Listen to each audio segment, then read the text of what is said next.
नमस्कार साथियों, स्वागत है आप सभी का बातें बाजार की पर। मैं हूं अंकित अवस्थी और एक बहुत ही इंटरेस्टिंग खबर इस समय चल रही है और खबर यह है कि चांदी के ईटीएफ में 24% की गिरावट दर्ज की गई है।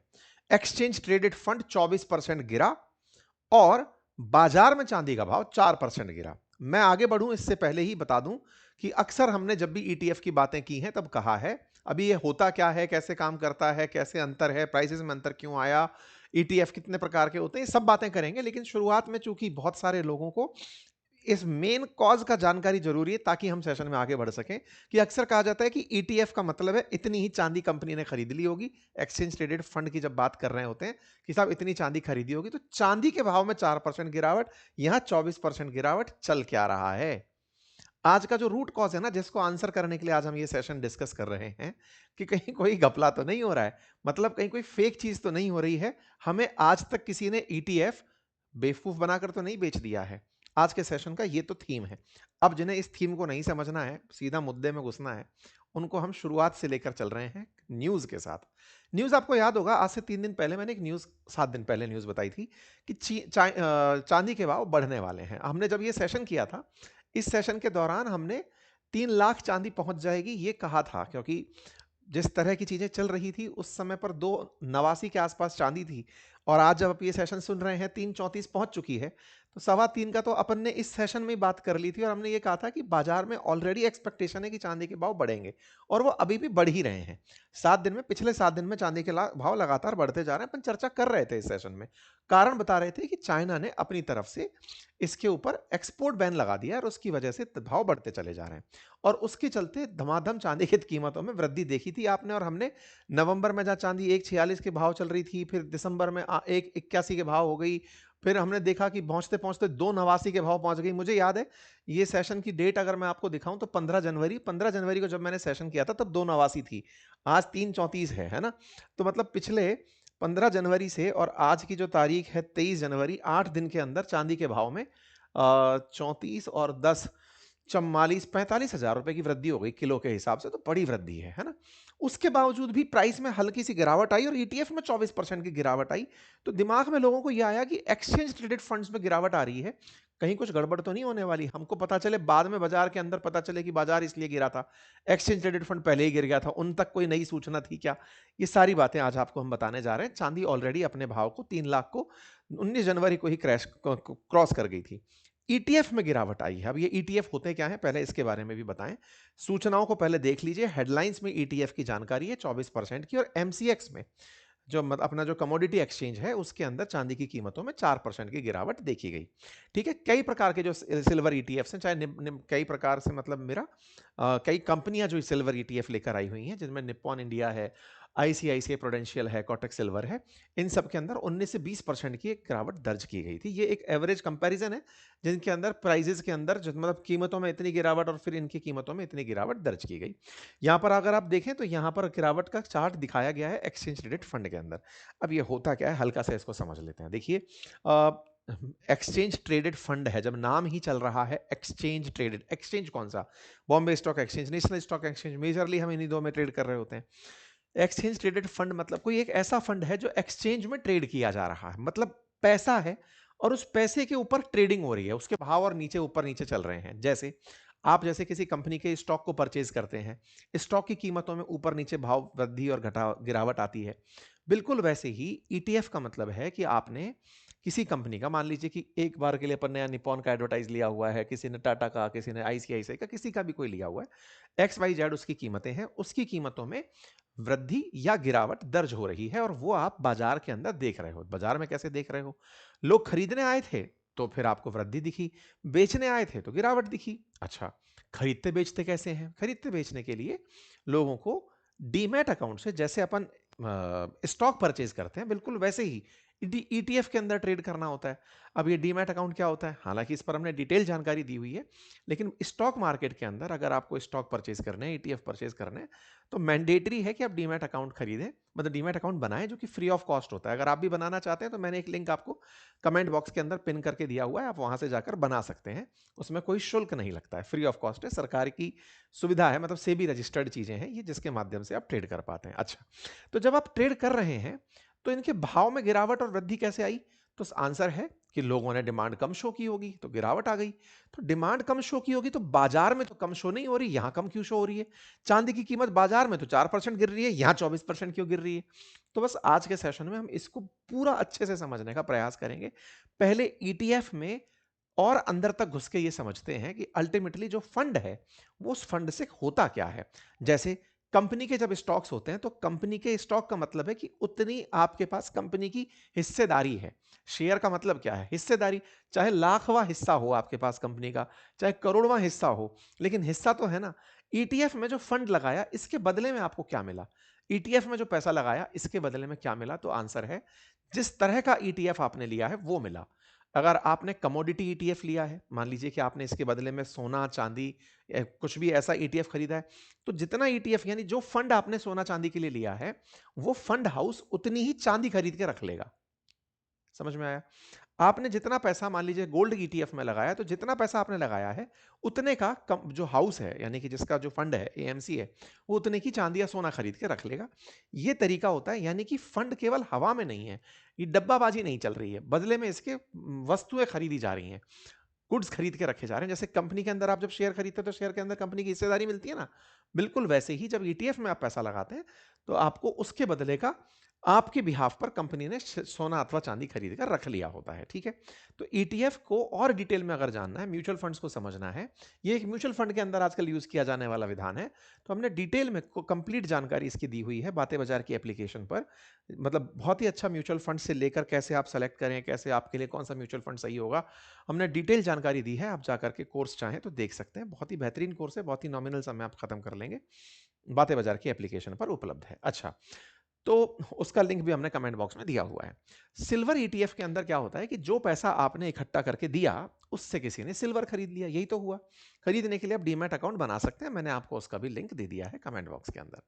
इसमें होता यह है कि आपने जो कमोडिटी के अंदर ईटीएफ लिया है उतनी राशि का आप ईटीएफ परचेज कर सकते हैं, और उस ईटीएफ से मतलब उतनी राशि के इन्वेस्टमेंट से ईटीएफ 99.9% शुद्धता का, अगर सिल्वर ईटीएफ में लिया है तो उतना शुद्धता का सिल्वर परचेज करके आपके बिहाफ पर रख लेंगे। कई तरह के ईटीएफ बाजार में होते हैं, इक्विटी ईटीएफ होते हैं, फिक्स्ड इनकम ईटीएफ। तो आप पूछेंगे कि कोई व्यक्ति स्टॉक ही ना परचेज कर ले, ईटीएफ क्यों परचेज करे? भाई ईटीएफ इसलिए परचेज करते हैं लोग कि ये फंड है, हम तो फंड को ट्रेड कर रहे हैं। देखिए, आपने कंपनी के स्टॉक को परचेज किया तो आंसर ये होता है कंपनी अच्छा करेगी तो भाव चढ़ेगा, कंपनी बुरा करेगी तो भाव गिरेगा। लेकिन सोचिए ना कि अगर खुद फंड भी अच्छा कर रहा है तो भी तो लोग उसमें इंटरेस्ट लेंगे ना। तो फंड के अंदर भी खरीद फरोख्त होती है, तो अपने आप मतलब ट्रेडिंग के अंदर, शेयर बाजार के अंदर हर चीज को लोग खरीदने और बेचने आए हुए हैं। मतलब सोचकर देखिए कि खुद जो ट्रेडिंग प्लेटफॉर्म है नेशनल स्टॉक एक्सचेंज, वो खुद के लिए भी अपना भी स्टॉक लेकर आ रहा है कि भाई हम भी आईपीओ लेकर आ रहे हैं, हमें भी खरीदो बेचो। धंधा असल में यही है ना कि आपको लेकर के लोगों में क्यूरोसिटी बने कि आपको खरीदेंगे आपको बेचेंगे, वो वाली फीलिंग आए। यही तो मार्केट में लिस्टेड होने का मतलब होता है। ठीक है, अच्छा, तो जो ईटीएफ्स हैं उन ईटीएफ्स के अंदर अगर आपने कमोडिटी ईटीएफ चुना है तो आप वस्तु के अंदर, एग्रीकल्चरल गुड्स, सिल्वर, गोल्ड, इनके अंदर निवेश करके आपको कुछ नहीं करना होता है। आप अपना डीमैट अकाउंट बनाते हैं, बना करके ईटीएफ में आपने कुछ फंड चूज किए कि भाई मुझे इस वाले सिल्वर फंड के अंदर एंट्री करनी है, आपने वहां गया, वहां जाकर के आपने अपने लिए मिनिमम अमाउंट चुना कि मुझे 100 रुपए लगाने हैं, आपने 100 रुपए लगा दिए। आपको लगा 10,000 लगाने, 10,000 लगा दिए। आपने जिस फंड में लगाए वो रेगुलेटेड फंड्स हैं, आपने उनमें फंड में पैसे लगाए लगाए, उसके बदले में उस फंड हाउस ने आपके बदले का उतना ही सिल्वर या गोल्ड खरीद के रख लिया। सिंपल है। तो होता यह है कि इन दिनों कमोडिटीज में, विशेष रूप से कमोडिटी के अंदर एग्रीकल्चरल गुड्स की ज्यादा बातें हुआ करती थी, लेकिन आजकल सिल्वर और गोल्ड की चर्चाएं चल रही हैं, तो लोग इनमें दबा दबा के पैसे लगा रहे थे क्योंकि बाजार बढ़ा चढ़ता चलता जा रहा था। भाई रिटर्न्स देख के ही बन रहे थे। हद तो ये हो गया कि इंडिया में जहां म्यूचुअल फंड्स में अपन इन्वेस्टमेंट देखते थे, ईटीएफ्स ने 10 लाख करोड़ का इन्वेस्टमेंट पार कर दिया है, और 5 गुना तक बढ़ गया है इन्वेस्टमेंट। 10 लाख करोड़ का ईटीएफ भारत के अंदर, यानी exchange traded fund 10 lakh crore का, लोगों ने इतना ईटीएफ परचेज कर लिया। सोना चांदी के भाव में वृद्धि, 2019-20 में ईटीएफ 51,000 करोड़ का था, सोच के देखो, और आज लगभग 4 लाख करोड़ का ईटीएफ ट्रेड कर रहा है। और गुड्स के अंदर सिल्वर चांदी को हटा भी दें, और सिल्वर चांदी के अंदर की अगर बात करें तो यहां पर भी बड़ी मात्रा के अंदर इन्वेस्टर्स एंट्री कर चुके हैं। 1 लाख करोड़ का तो केवल गोल्ड ईटीएफ भारत में फिलहाल ट्रेड कर रहा है। 49,000 करोड़ का सिल्वर ईटीएफ फिलहाल के लिए ट्रेड कर रहा है। तो ये अपने आप में एक बड़ा नंबर है। 10 लाख करोड़ का ईटीएफ सब तरह से मिला करके, मतलब चाहे आप बात कर रहे हैं इक्विटी के अंदर बात कर रहे हो, कमोडिटी के अंदर बात कर रहे हो, उन ईटीएफ का 10 लाख करोड़ का वैल्यूम पार कर जाना एक बड़ा नंबर माना जाता है। ठीक है। और हाँ, इन ईटीएफ्स के रिटर्न्स भी अगर आप उठाकर देखें तो आपके सामने रिटर्न है। एक बहुत बड़ा सवाल कई बार बनता है लोगों के दिमाग में कि जब सबको उसके बदले में सिल्वर खरीदनी है, सिल्वर बाजार के भाव पर चल रही है, तो यार ये बताओ कि यहां पर भी सिल्वर है, यहां पर भी सिल्वर है, यहां पर भी सिल्वर है, सब जगह सिल्वर है, रिटर्न्स में अंतर क्यों है? यहाँ 34 या 84 या 0107, ये अंतर क्यों दिखाई दे रहा है? अंतर क्यों दिखाई देता है? ये कई बार मतलब क्यूरोसिटी है कि आप भी चांदी खरीद रहे हो, ये भी चांदी खरीद रहे हैं, आपके रिटर्न ज्यादा क्यों, उसके रिटर्न कम क्यों? तो इसके पीछे होता है कि कौन सा फंड हाउस कितने दिन पुराना है। भाई हो सकता है कई कई फंड बहुत पुराने हो तो उनका रिटर्न क्यूमुलेटिव तरीके से निकाल के दिखाओगे। ताजा फंड बना, जिस समय एंट्री किया था उसी समय बाजार चढ़ गया, तो उसका रिटर्न कम साल के एक्सपीरियंस पर एवरेज आउट होकर के आ रहा है। दूसरा कारण भी होता है, दूसरा होता है कई बार जो ये फंड है इनके अपने एक्सपेंस रेशो, कुछ एक्सपेंस रेशो ज्यादा लेते हैं, कुछ कम लेते हैं। तो ऐसे में वो जो कारक हैं वो प्रभावित कारक होते हैं। तीसरा, ट्रांजैक्शनल पर्पजेस, जैसे आपने आज बुक किया, इसने सिल्वर आज खरीदा या कल खरीदा, इन्होंने सिल्वर सेम डे खरीदा कि 2 दिन बाद खरीदा, पैसा तो आज ले लिया, 2 दिन बाद खरीदने, हो सकता है 2 दिन बाद फिर भाव बढ़ गया हो तो रिटर्न आपका घट गया। तो ये कुछ ऐसे फैक्टर्स हैं जिसके अंदर हाउसेस का मैनेजमेंट तय करता है कि मैनेजमेंट से मतलब उनकी खुद का उन्होंने कितना अच्छा मैनेजमेंट किया है, उससे रिटर्न्स प्रभावित होने लगते हैं। यही कारण है कि आप ईटीएफ में देखेंगे 3-4 यही नंबर दिखाई दे रहा है, लेकिन फिर भी 1-8% का अंतर भी तो अंतर होता है। तो ये कई बार क्वेश्चन बनता है कि जब सेम ही कमोडिटी परचेज कर रहे हो तो इसमें अंतर क्यों? लेकिन आप कहेंगे हमारा क्वेश्चन ये नहीं है, हमारा क्वेश्चन तो इससे भी बड़ा है। हमारा क्वेश्चन ये है कि जब सेम गुड में डील हो रहा है, बाजार के अंदर 4% कमोडिटी की प्राइस गिरी है, तो ईटीएफ में 24% की गिरावट क्यों है? बेसिक क्वेश्चन का आंसर हमारा तो क्वेश्चन आज का जो है ना डिस्कस होने वाला, वो ये होना चाहिए। बिल्कुल सही बात है साहब। इसके पीछे की कहानी को समझने के लिए हमें थोड़ा सा और डिटेल में चीजें समझनी होंगी। देखिए, आप जब खुले में बाजार में मार्केट में सामान खरीदने जाते हैं ओपन मार्केट के अंदर, तो वो पूरी तरह से उपलब्धता पर निर्भर करता है कि माल है या नहीं। लेकिन ईटीएफ में जब आप परचेज करने जाते हैं तो लिक्विडिटी का खेल आपके हाथ में है, सिंगल क्लिक पे चल रहा होता है, और आपको जो एनएवी एलोकेट होता है वो दिन में एक बार होता है। अब ये क्या कहानी है? ये ऐसे है, समझो। आप बाजार में गए सोना चांदी खरीदने, तो आपने पैसा दिया तो आप हैंड टू हैंड हाथ में सामान लेकर आना चाहेंगे।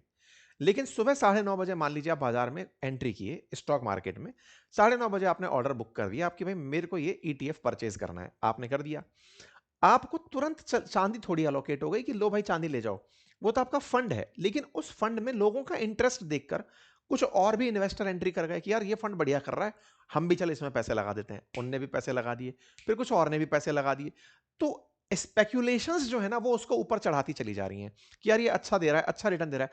और लोग ये भूल जाते हैं कि ये अल्टीमेटली एनएवी तो शाम को जाके बताएगा कितनी एनएवी ली मैंने, लेकिन इस बीच में स्पेक्यूलेशन ने उसको बहुत ऊपर चढ़ा दिया होता है, कल्पनाओं ने, डिमांड ने। इसी कारण से होता क्या है, ये बहुत बड़ा पॉइंट है, स्पेक्यूलेटिव प्रीमियम प्रीमियम अनवाइडनिंग, कि ओरिजिनल कीमत के वर्सेस जो आपने कल्पना करके उसका भाव बढ़ा दिया है कि ये तो इतने का बढ़ रहा है, इतने लोग चाहते हैं, चलो अपन और बढ़ा देते हैं, उसके ऊपर जो ट्रेडिंग करने लग जाते हैं लोग बाग, उसे रियल से अनरियल बना देते हैं।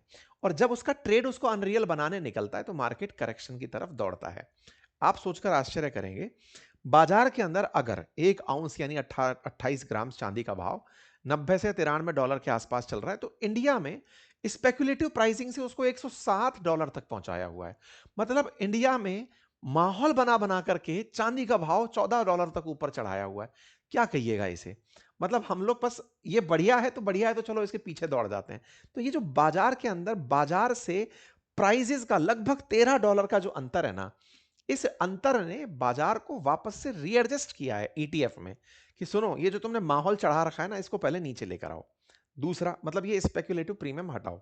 दूसरी बात क्या है, एक बजट को 1 फरवरी को बजट आ रहा है और उस समय लोगों को लग रहा था कि जिस तरह चांदी की डिमांड बढ़ती जा रही है, सरकार का बहुत ज्यादा पैसा खर्च हो रहा है, कहीं ना कहीं चांदी की कीमतें गिराने का सरकार प्रयास करेगी। तो क्या पता सरकार इंपोर्ट ड्यूटी कम कर दे, उससे क्या होगा, हालांकि सरकार की आय कम होगी लेकिन कम से कम हो सकता है चांदी की कीमतों में कमी आए और लोग बाहर, देश के बाहर डॉलर कम भेजें। भाई आप होता क्या है ना, आप जिस चीज को खरीद रहे हैं, चांदी हम पैदा तो कर नहीं रहे ना, हम सौदा सोना निकाल रहे हैं, चांदी और सोना हम इंपोर्ट कर रहे हैं, उसके नाम पर हमारा डॉलर बाहर भाग रहा है। हम गुड्स खरीद रहे हैं लेकिन डॉलर जेब से बाहर निकल रहा है, तो हमारे पास अल्टीमेटली फॉरेक्स रिजर्व पर असर पड़ता है।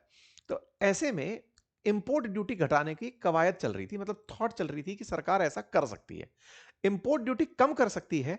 ये लगातार उम्मीदें बन रही थी। इसके चलते लोग क्या कर रहे थे, यार अभी खरीद लो, बाद में मतलब पैसा और बढ़ेगा। लेकिन उसके अंदर स्पेकुलेशन टूट गए, कहीं से इनसाइडर इंफॉर्मेशन आ गई कि सरकार इंपोर्ट ड्यूटी नहीं घटा रही है। तो उस बाजार के अंदर जो चांदी के बड़े बड़े डीलर्स थे, उन्होंने खट से बिकवाली कर दी कि यार कोई मतलब नहीं है, कुछ नहीं होने वाला, ठीक है।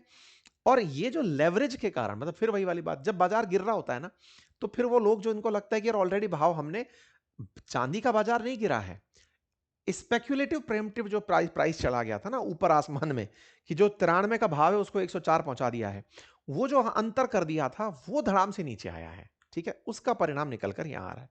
तीसरा, वैश्विक रूप से ट्रंप थोड़े पिछड़े हैं फिलहाल, ईरान पर कुछ कर नहीं पाए, ग्रीनलैंड पे भी पलटी मार गए। तो उनका जो एग्रेशन था, जिससे कि लोगों के अंदर ये था कि पता नहीं भविष्य में क्या होगा, चलो कुछ प्रीशियस मेटल खरीद लेते हैं, क्योंकि बाजार बहुत स्पेक्यूलेशंस पर चलता है। तो लोगों ने ट्रंप के नजरिए में हुए बदलाव से भी बाजार में थोड़ी राहत पाई है कि अरे अभी तो फुस्सी हो गया, ये कोई मतलब नहीं है। इस वजह से ईटीएफ का एनएवी अचानक नीचे आया, और इसकी वजह से मार्केट के अंदर गिरावट आई। फिर आप कहेंगे वाह, इसका मतलब ओरिजिनल प्राइस तो चांदी की अभी भी अच्छी ही है। हाँ, 334 पे ट्रेड कर रही है, 3,34,000 पे।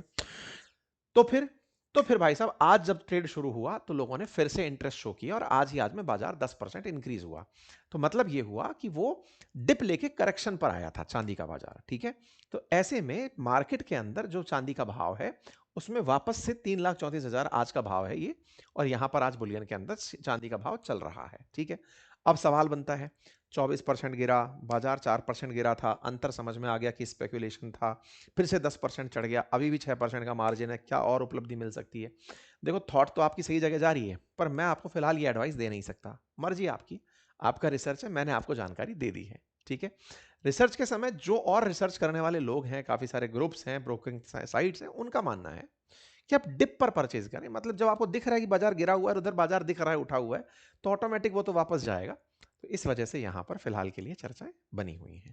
उम्मीद है कि आपको जानकारी पसंद आई होगी। बाकी आप लोग इस विषय पर क्या सोचते हैं, अपनी राय जरूर कमेंट बॉक्स में रखें। मैंने आपको फ्री डीमैट अकाउंट के लिए लिंक कमेंट बॉक्स में पिन किया है, वो भी आप एक बार चेक कर लीजिए। धन्यवाद।